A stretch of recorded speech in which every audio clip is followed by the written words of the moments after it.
Good morning, everyone. I'd like to ask Lieutenant Governor Stone of the Gila River Indian Community to open with a blessing. Lieutenant Governor. So good to see everybody here this morning, still morning. Thank you for inviting us, and we're all so gracious to be here. I just want to say that real quick on behalf of Gila River community before we do the blessing. And I'll do that in the Akamaratam, the Pima language this morning. Please join me in prayer. Nataga.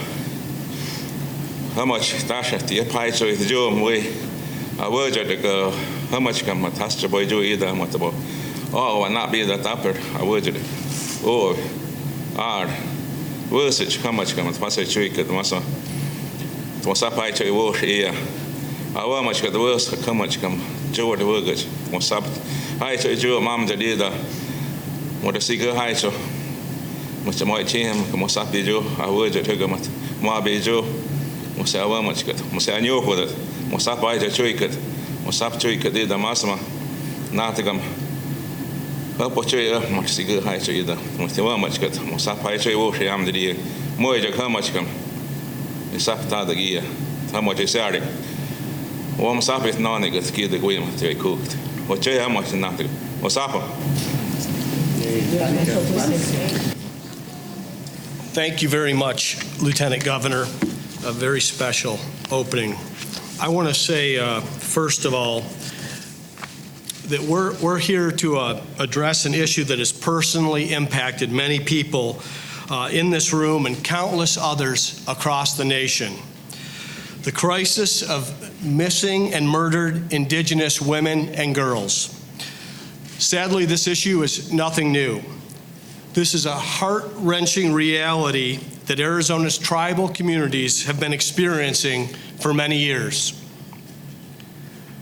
More than 4 in 5 American, Indian, and Alaska Native women have experienced violence in their lifetime. And in some communities across the U.S., the murder rate of Indigenous women is 10 times the national average. For years, so many families have been subjected to the grief and pain of losing a loved one who was killed or sadly vanished. Today, we are here with family, friends, advocates, and warriors who have led the fight for answers, and today we'll see action. Their resolve is why we are here to sign HB 2570. This bill establishes a 21-member study committee on missing and murdered Indigenous women and girls. Our goal? To determine how Arizona can reduce and end violence against Indigenous women and girls. This noble objective is something that should bring us all together. And I want to point out that this bill passed unanimously through our legislature, so we already have a strong consensus to build on.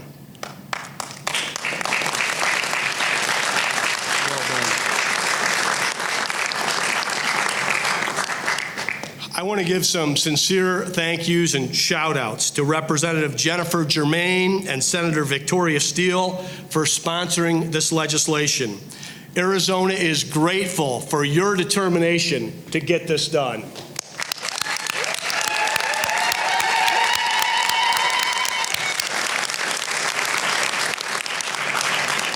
I also want to give a big thank you to Speaker Rusty Bowers for his leadership in getting this bill across the finish line. Good work, Mr. Speaker.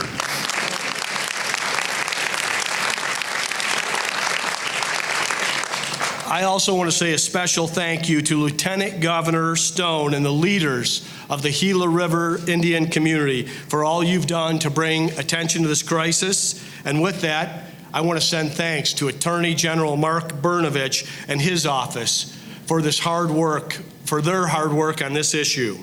And finally, to the families of the victims here today and throughout the state, I want you to know that Arizona feels your pain. And we stand with you in your effort to achieve justice and to bring this crisis to an end. So now, without further delay, let's sign this bill.